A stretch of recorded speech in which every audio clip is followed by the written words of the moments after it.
संसार की ये प्रकृति है, ये तो होता रहेगा। आज दुख है वो भी चला जाएगा, भगवान की कृपा से सुख का समय आएगा, पर सुख का समय आएगा तो वो भी चला जाएगा। इसलिए स्वधर्म का पालन करूं। उसी प्रकार प्रत्येक क्षेत्र में ऐसा जब व्यक्ति के मन में विश्वास होता है तो क्या होता है, जब व्यक्ति सुख और दुख को समान करता है। ये सुख दुख को समान करना क्या है? सुख दुख को समान करने का यही तात्पर्य है कि अपने कर्मों के फलों के प्रति या फल के प्रति आसक्ति न हो, और सरल शब्दों में यदि इसको समझने का प्रयास करें तो कोई आकांक्षा न हो, आशा आकांक्षा न हो, अपेक्षा न हो। अपने किसी भी कर्म से जब हम अपेक्षा रखेंगे तो हमें अंत में दुख में पड़ना ही पड़ेगा, क्योंकि जब भी हम अपेक्षाएं रखेंगे कुछ न कुछ हमारी अपेक्षाएं आकांक्षाएं पूर्ण नहीं होंगी। प्रकृति का नियम है, संसार का नियम है, आज तक किसी व्यक्ति की सभी आशा आकांक्षाएं पूर्ण नहीं हुई हैं, इसलिए हमारी भी नहीं होंगी। और जब आशा आकांक्षा पूर्ण नहीं होगी तो घोर विषाद होगा, दुख होगा। हम पूरी तरह अपनी शक्ति उस कर्म में लगा नहीं सकेंगे। तो अपेक्षा, आशा, आकांक्षा यही संसार का बंधन है। सुख दुख को समान करने का, लाभ अलाभ को समान करने का, जय पराजय को समान करने का तात्पर्य यही है कि किसी भी कर्म की फल की आशा न की जाए, किसी से कोई अपेक्षा न की जाए। जो कर्तव्य कर्म मिला है वो कर्म कर दिया, और क्योंकि हम भक्ति मार्ग से कर्मयोग में जाना चाहते हैं इसलिए प्रभु के प्रति समर्पित कर दिया। तो ऐसा जो कर्म है उस कर्म से क्या होगा? उस कर्म से हमारे भीतर सत्य संकल्प जागेगा। मनुष्य जब लाभ और अलाभ से समान रहकर, समत्व, भगवान का ये उपदेश एक शब्द में अगर कहें तो समता, 38वें श्लोक में समता का उपदेश है। हम जितने अधिक समचित्त होकर कार्य करेंगे हमारे कर्म उतने श्रेष्ठ होंगे। स्वामी विवेकानंद जी ने स्पष्ट रूप से ये बात कही है, और संसार के सभी महापुरुषों के जीवन में ये दिख पड़ता है कि अपने कर्म क्षेत्र में वो इतने कुशल थे। कुशल इसलिए थे कि उनको लाभ हानि की चिंता नहीं थी, समता उन्होंने बना के रखी थी, मन को संभाल कर रखा था। तो ये जो समत्व की स्थिति है, इस समत्व की स्थिति में अवस्थित होकर, स्थित होकर जब हम कर्म करेंगे तो हमारे कर्म अति श्रेष्ठ होंगे।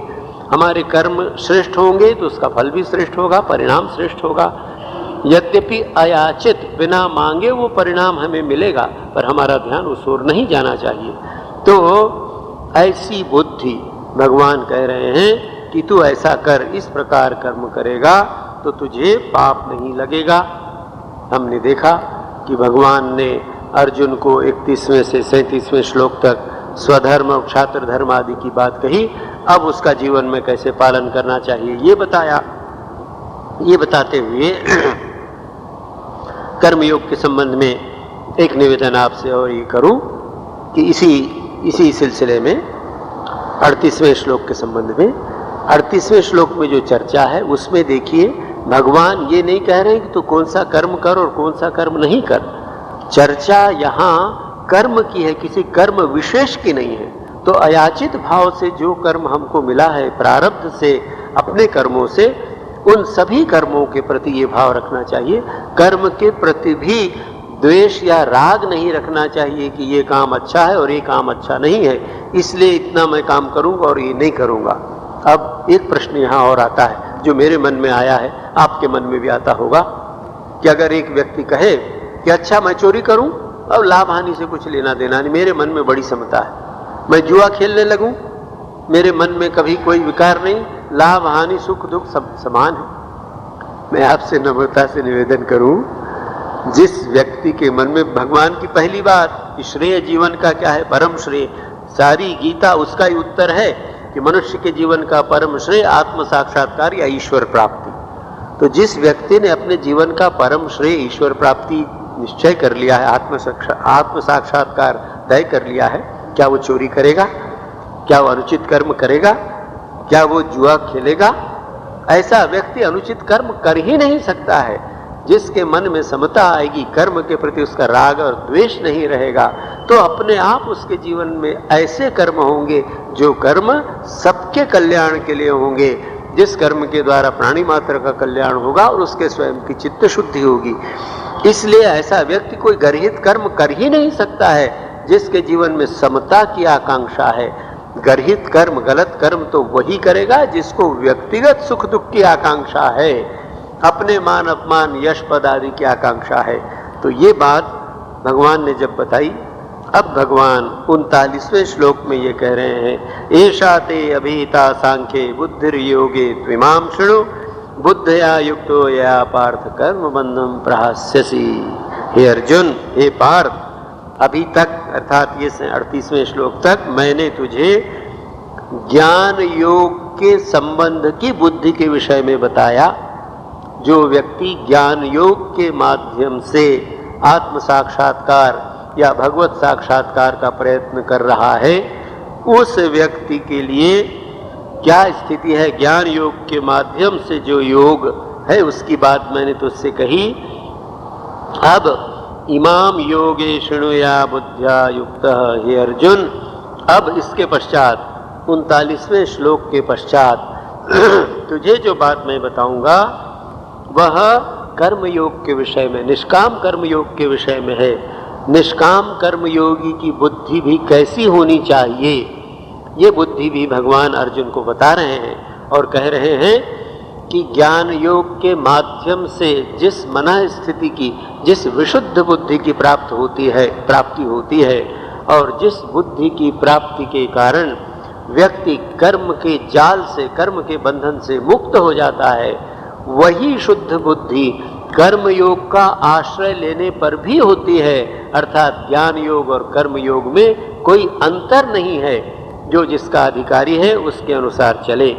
तो ये जो कर्म के संबंध में जो बातें कही गई, जो बुद्धि बताई गई, ये अर्जुन, ऐसी बुद्धि से अगर तू युक्त हो जाए, कर्म के संबंध में अर्थात ये सुख दुखे समय कृत्वा का सिद्धांत तेरे जीवन में उतर जाए, अर्थात फलाकांक्षा रहित होकर किसी भी प्रकार की आशा आकांक्षा न रखकर निष्काम भाव से केवल स्वधर्म का पालन भी अगर तू करने लगे, ऐसी तेरी बुद्धि हो जाए तो क्या होगा, कर्म बंधम प्रहास्यसि, कर्मों के बंधन को तू काट डालेगा, उसको त्याग देगा, छोड़ देगा, तो सारे कर्मों से मुक्त हो जाएगा।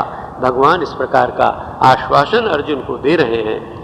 तो ऐसी बुद्धि हमारे जीवन में आए, ऐसी बुद्धि आने के लिए क्या करना चाहिए, तो फिर भगवान प्रशंसा बता रहे हैं, उपाय बता रहे हैं। किंतु भगवान जो पहली बात यहाँ बता रहे हैं 39वें श्लोक में, उसके विषय में आपके हमारे मन में दृढ़ निश्चय होना चाहिए। ये दृढ़ निश्चय ये इसलिए होना चाहिए कि बहुत बार ज्ञान योग की बात सुनकर ऐसा लगता है कि अरे ये तो बड़ा सरल मार्ग है। ज्ञान योग की पुस्तकें यदि आप पढ़ें या ज्ञान योगियों के व्याख्यान यदि आप सुने, विशेषकर अद्वैत वेदांत की चर्चा करने वाले, तो आपको बताएंगे तो राजमार्ग है, कुछ करने की आवश्यकता नहीं है, ज्ञान में प्रतिष्ठित हो जाओ। अज्ञान के कारण सारा दुख है और अज्ञान को हटाया कि तुरंत निर्विकल समाधि ज्ञान में प्रतिष्ठित। भगवान श्री रामकृष्ण देव एक छोटी सी कथा कहते। एक राजा था और उसी गांव में बेचारा एक लकड़हारा रहता था। तो राजा का पुत्र था, राजकुमार था, छोटा था, बालक था। उसी प्रकार लकड़हारे का भी पुत्र था। तो पुराने समय में ऐसा होता था कि राजा और उसकी प्रजा में तालमेल रहता था। तो ये लकड़हारे का लड़का भी उसका मित्र हो गया। बेचारा गरीब था, राजा के लड़के को सभी प्रकार की सुविधाएं थीं और इस बेचारे को सुविधाएं नहीं, कभी आधा पेट खाने को मिले, वस्त्र भी मलिन या फटे हुए। तो राजा के लड़के ने एक दिन उससे पूछा कि अरे तू क्यों ऐसे फटे कपड़े पहनता है, तेरा मुंह क्यों सूखा हुआ है, क्यों तुझे आज भोजन करने को नहीं मिला, ऐसी तकलीफें क्यों हैं? तो उसने कहा भाई कि मेरे पिता लकड़हारा हैं, हम गरीब हैं, इस प्रकार अभाव होती है। तो राजा के लड़के ने कहा अरे तेरे पिता से बोलो भी राजा हो जाए। अरे राजा हो जाए तो ठीक है, कह देना सरल है, पर क्या कहने से राजा हो जाएगा? तो आप हम ज्ञान योग सुन लिए, बहुत अच्छा है कि बस कुछ नहीं, घर में जाके केवल यही कहना है कि बस अहम ब्रह्मास्मि, मैं ही ब्रह्म हूँ, कह देना सरल है, पर क्या उसकी अनुभूति होती है? तो जो सांख्य अर्थात ज्ञान, भगवान यहाँ जो अर्जुन से कहते हैं कि अब तक जो मैंने तुझे बताई ऐसा ते अभिता सांख्य बुद्धि, जो सांख्य बुद्धि की बात या ज्ञान योग के द्वारा आत्म साक्षात्कार की जो बात मैंने तुझे बताई, अब तुझे आगे कर्म योग की कहूंगा। तो ये ज्ञान योग अत्यंत संक्षेप में थोड़ा सा ये जाने कि ये सांख्य योग क्या है। सांख्य योग की मुख्य 2-4 बातों को जानकर रखना चाहिए और कर्म योग के साथ या भक्ति योग के साथ उसका प्रयोग करना चाहिए। यहाँ एक और निवेदन है, हम ये जान के रखें कि सांख्य योग, भक्ति योग, राजयोग, ज्ञान योग आदि जो योग हैं, कर्मयोग आदि, ये एकदम अलग अलग दीवारों से बंद वाटर टाइट कंपार्टमेंट जैसे नहीं है कि एकदम यहाँ सांख्य योग समाप्त और यहाँ से कर्मयोग प्रारंभ, ये भक्ति योग समाप्त और वहाँ से राजयोग प्रारंभ, ऐसा नहीं है। प्रत्येक योग परस्पर मिले हुए हैं, किंतु व्यक्ति विशेष के जीवन में किसी योग की प्रधानता है और किसी योग की गौणता है, कम है। तो हमारे जीवन में समन्वय योग होना चाहिए। तो सांख्य योग क्या कहता है या ज्ञान योग क्या कहता है? ज्ञान योग की मूल बात भगवान ने, आपने देखा होगा, ये जो हम अभी 37-38 तक जो श्लोक पढ़े, इसके पूर्व भगवान ने तत्व ज्ञान की बात कही है। आत्मा के विषय में, पुनर्जन्म के विषय में आत्मा का लक्षण बता दिया। नैनम छिन्दन्ति शस्त्राणि नैनम दहति पावकः न चैनम क्लेदयन्त्यापो न शोषयति मारुतः देहि नित्यम अवध्यो अयम देहे सर्वस्य भारत, ऐसा कह दिया। फिर वासांसि जीर्णानि यथा विहाय आदि, अरे पुराने कपड़े के समान जैसे ये शरीर, हम कपड़ा छोड़कर नया कपड़ा ग्रहण करते हैं, आत्मा शरीर छोड़ के नया शरीर ग्रहण करती। ये बातें ठीक हैं, किंतु हम ये उसकी धारणा है क्या? हमारे हृदय ने उसको ग्रहण किया है क्या? हमारे मन में सचमुच हमारी देह के प्रति वस्त्र बुद्धि है क्या? अरे पुराने कपड़े के समान है, क्या है, छोड़ देंगे? नहीं, अभी नहीं है। तो ज्ञान योग की या सांख्य योग की प्रमुख बात कि मैं वही नित्य मुक्त शुद्ध बुद्ध चैतन्य आत्मा हूं, मैं वो देही हूं, देह नहीं हूं। तो ये प्रथम बात ज्ञान योगी को या सांख्य योग के अनुसार साधना करने वाले साधक को कि मैं वही अविनाशी चैतन्य आत्मा हूं, सतत इसका चिंतन, सतत इसका स्मरण रखना होगा, कभी न भूले। दूसरी बात, शरीर नाशवान है, आत्मा हमारे, शरीर नाशवान है। तो जैसे आत्मा अमर है, शाश्वत चैतन्य है, इस बात का स्मरण रखना पड़ेगा। उसी प्रकार ज्ञान योग के साधक को या सांख्य योग के साधक को शरीर मिथ्या है, इसका भी स्मरण रखना पड़ेगा। किंतु ये शरीर क्या मिथ्या लगता है? चाय मिलने में 15 मिनट की देर हो जाए तो शरीर कितना सत्य है इसका अनुभव होने लगता है। तो शरीर का मिथ्यात्व, ये शरीर नहीं रहेगा, नाशवान है, ये ज्ञान योगी या सांख्य योगी को हमेशा स्मरण रखना पड़ता है। तीसरी बात, सांख्य योग ये कहता है कि देखो, सांख्य योग से तात्पर्य ज्ञान योग। यद्यपि सांख्य योग में कपिल सांख्य भी हैं, उसमें भी फिर शेश्वर सांख्य, निरीश्वर, ईश्वर सहित सांख्य और ईश्वर रहित सांख्य आदि अनेक उसके भेद हैं, उसमें जाने की आवश्यकता नहीं है। किंतु तीसरी बात ज्ञान योगी को जो स्मरण रखनी पड़ेगी कि ये संसार परिवर्तनशील है।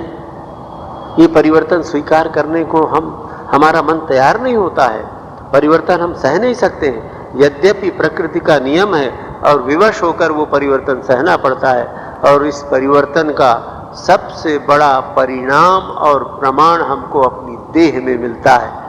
हमारी देह पर काल का जो परिणाम हो रहा है, काल का जो प्रभाव हो रहा है, उससे हम सब परिचित हैं। उम्र या अवस्था कैसे हम पर परिणाम डाल रही है। तो ये संसार परिवर्तनशील है। ज्ञान योग कहता है, सांख्य योग कहता है कि सावधान सांख्य योगी, तुम्हें इस तथ्य का, इस बात का सतत चिंतन करना है, सदैव स्मरण रखना है, और उसको स्मरण रखते हुए अविचल भाव से प्रतिष्ठित रहना है। संसार के सुख दुख में, उतार चढ़ाव में, हानि लाभ में अविचलित भाव से स्थिर रहना है, कूटस्थ रहना है। ऐसा संभव होता है। फिर अंतिम बात सांख्य योग की कि सांख्य योगी को देहात्म बुद्धि को निर्मूल करना पड़ेगा। मैं देह हूं, ये बात कहीं मन के किसी कोने में न रह जाए। मैं वही शुद्ध बुद्ध चैतन्य आत्मा हूं। तो देहात्म बुद्धि का सर्वथा त्याग, देहात्म बुद्धि का सर्वथा त्याग और संसार से परम विरक्ति, संसार के अस्तित्व का ही उसको भान न रहे, ध्यान न रहे, जिसको माया लगे, जिसको सर्प रज्जु की बात, ये संसार धोखे में रस्सी में सांप दिखने वाली जैसी बात या स्वप्न जगत जैसा लगे, ऐसा इस संसार के प्रति भाव होकर परम विरक्ति। अब सोचकर देखिए कितना कठिन काम है ये। इस प्रकार की अगर वृत्ति हमारे मन में हो, ऐसी दृढ़ता हो, तब तो सांख्य योग हमारे लिए ठीक था। किंतु केवल सांख्य योग का आश्रय लेकर हम साधना नहीं कर सक रहे हैं, इसलिए मन में बड़ी निराशा आई। अर्जुन को भी लगा होगा कि भगवान ने जो बात बताई वो सुनने में बड़ी अच्छी, पर है तो बड़ा कठिन। कैसे मैं सुख दुख को समान करूं, लाभ अलाभ को, जय पराजय को समान करूं। भगवान जैसे परम मनोवैज्ञानिक, भगवान ने तुरंत देखकर समझ लिया और अर्जुन से फिर कर्म योग की बात कहते हैं। तो कर्म योग की बात कहते हुए भगवान पहले बताया कि तू इस कर्म योग से भी अपने कर्म बंधन को काट देगा। अब कर्म योग की प्रशंसा कर रहे हैं भगवान, और उस प्रशंसा में एक बहुत अच्छी बात आपसे हमसे भगवान अर्जुन के माध्यम से कह रहे हैं, और वो कर्म योग की परम श्रेष्ठता है, ऐसा मैं कहूं। परम श्रेष्ठता इसलिए कि बहुत बड़ी आशा की वाणी है। भगवान 40वें श्लोक में कहते हैं, नेहा विकर्मनाशो अस्ति प्रत्यवायो न विद्यते स्वल्पमस्य धर्मस्य त्रायते महतो भयात्। इतना बड़ा आश्वासन भगवान हमें देते हैं, हे अर्जुन सुन, इस धर्म का थोड़ा सा भी पालन, स्वल्पम अपि अस्य, इस धर्म का थोड़ा सा भी पालन महतो भयात् त्रायते, महान भय से मुक्त कर देता है। किस धर्म का? इसी ये जो 38वें या अब जो कर्म योग की बात भगवान बता रहे हैं, न यह अभिकर्मनाशः अस्ति, इस कर्म योग में किसी प्रकार का कभी थोड़ा से थोड़ा, अल्प से अल्प किया हुआ कर्म भी नष्ट नहीं होता है। अभिकर्मनाशः न अस्ति, जो भी हमने प्रारंभ किया कर्म योग, जितनी अल्प मात्रा में, थोड़ी मात्रा में भी क्यों न प्रारंभ किया गया हो, उसका नाश कभी नहीं होता। कर्म बीज, इस निष्काम कर्म योग का जो बीज हमने अंतःकरण में बोया, जितनी मात्रा में हमने निष्काम कर्म किया, वो कर्म शाश्वत हमारे साथ रहेगा। हमारे चित्त का उतना अंश शुद्ध हो गया और वो मुक्ति के मार्ग में बड़ा सहायक होगा। आज अगर हमारी मृत्यु हो जाए तो अगले जन्म में हम इसी चित्त, शुद्ध चित्त के उतने अंश के साथ जाएंगे जितना हमने अभी किया है। इसलिए अभिकर्मनाशः नास्ति। दूसरी और भगवान की आश्वासन वाणी है, प्रत्यवायः न विद्यते। कितना बड़ा आश्वासन है। प्रत्यवाय कहते हैं विपरीत कर्म को। जैसे कोई तांत्रिक अनुष्ठान कर रहे हैं आप, तंत्र के बहुत से अनुष्ठान हैं जिसमें व्यक्ति धन प्राप्ति की आशा, यश पद आदि प्राप्ति की आशा, कहीं और जन नेतृत्व की आशा, या दूसरों का नुकसान करने की आशा, मारण आदि। इस प्रकार जब हम सकाम कर्म करते हैं, चाहे वो तंत्र के माध्यम से हो या किसी भी उपाय से हो, तो वह कर्म यदि ठीक से नहीं हुआ तो प्रत्यवाय होता है, अपराध होता है, और उस अपराध के कारण हमको महान हानि हो सकती है।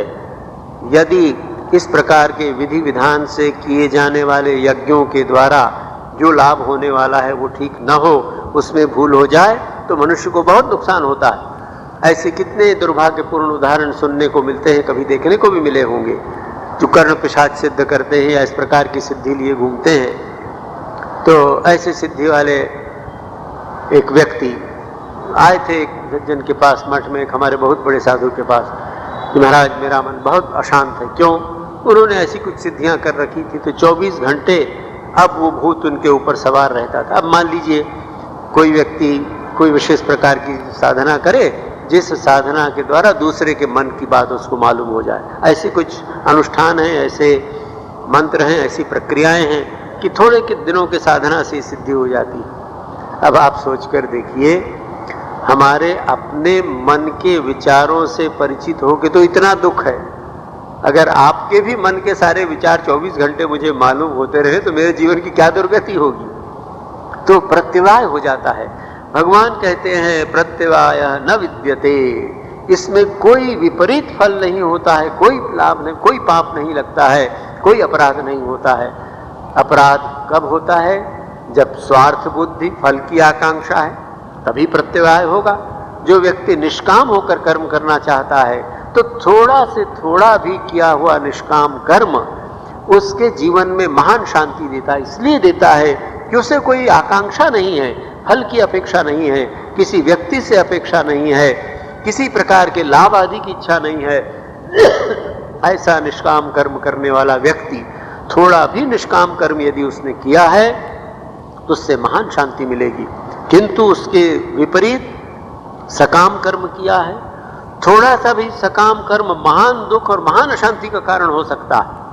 थोड़ी सी भी किसी बात की अपेक्षा आकांक्षा किसी से, घर से, परिवार से, पत्नी से, पति से, बच्चों से, पड़ोसी से या अन्य किसी से आकांक्षाएं अपेक्षाएं रखी गई और उसकी पूर्ति नहीं हुई तो महान दुख हो सकता है। प्रतिदिन देखने को मिलता है जितने हमारे जीवन में दुख हैं वो भग्न आकांक्षाओं के कारण, भग्न आशाओं के कारण।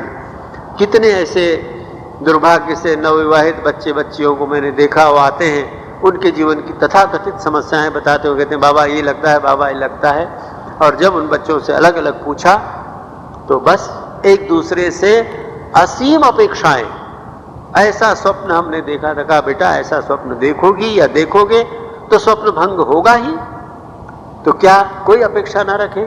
अपेक्षा रखें, सीमित रखें, यथार्थ के आधार पर रखें और उससे भी फिर ऊपर उठने का प्रयास करें कि बिल्कुल निस्वार्थ होकर थोड़ा सा काम, थोड़े से तो इस कर्म योग का अभ्यास करें जहां कोई आशा आकांक्षा नहीं है। स्वामी विवेकानंद के शब्दों में एक्सपेक्ट नो रिटर्न, जहां किसी प्रकार प्रत्यावर्तन की, कुछ पाने की आशा नहीं है, ऐसा थोड़ा सा भी ऐसा काम किया जाए तो त्रायते महतो भयात। ये महान भय क्या है? संसार का बंधन, संसार का चक्र, पुनः जन्म पुनः मृत्यु का चक्र, यही तो संसार का सबसे बड़ा भय है। तो संसार में ये जो भय है, इस भय से मुक्त करता है। इसलिए भगवान कहते हैं स्वल्पम अपि अस्य धर्मस्य त्रायते महतो भयात्। और ये हमारे लिए राजमार्ग है। आप हम सब जो यहाँ उपस्थित हैं, हम में से ऐसा कोई नहीं है जो कम से कम थोड़ा सा ऐसा निष्काम कर्म निस्वार्थ होकर न कर सके। इसीलिए हमारे ऋषि मुनियों ने आश्रम की व्यवस्था की थी। आज भी आश्रम की व्यवस्थाएं हैं, देश में हजारों आश्रम हैं, विभिन्न प्रकार के साधु संतों के, संप्रदायों के, ऐसी बहुत सी संस्थाएं हैं जो निस्वार्थ कार्य करती हैं। तो हम अपनी सुविधा के अनुसार, अपनी शक्ति के अनुसार किसी ऐसे व्यक्ति से जुड़ सकते हैं, किसी ऐसी संस्था से जुड़ सकते हैं, किसी ऐसे प्रतिष्ठान से जुड़ सकते हैं जहां हम निष्काम कर्म करेंगे, जहां हमको किसी रिटर्न की आशा नहीं है। बस हम आश्रम के लिए इतना काम करेंगे, हमको कुछ नहीं चाहिए, केवल हमारी चित्त शुद्धि, प्रभु प्रीत्यर्थ कर्म कर रहे हैं, वही प्रभु प्रीत्यर्थ कर्म किसी भी सेवा में जुड़ जाएं, किसी भी सत्कार्य से जुड़ जाएं और उस सत्कार्य से बदले में कुछ न चाहें तो ये निष्काम कर्म हुआ। और ये थोड़ा सा निष्काम कर्म त्रायते महतो भयात्, महान भय से हमें तृप्त कर देगा। फिर धीरे धीरे निष्काम कर्म का क्षेत्र बढ़ता जाएगा। वो निष्काम कर्म आश्रम से फिर समाज में, घर में, सब जगह जाएगा। हमारा संपूर्ण जीवन निष्काम कर्म से व्याप्त हो जाएगा। और एक बार यदि ऐसा हुआ तो ईश्वर की कृपा से इसी देह में, इसी जन्म में व्यक्ति जीवन मुक्ति का आनंद ले सकता है। भगवान की ये घोषणा है, त्रायते महतो भयात्। आगामी रविवार इसके आगे चर्चा होगी। हरि ओम तत्सत्। ओम शांति शांति शांति। श्री राम कृष्णार्पणमस्तु।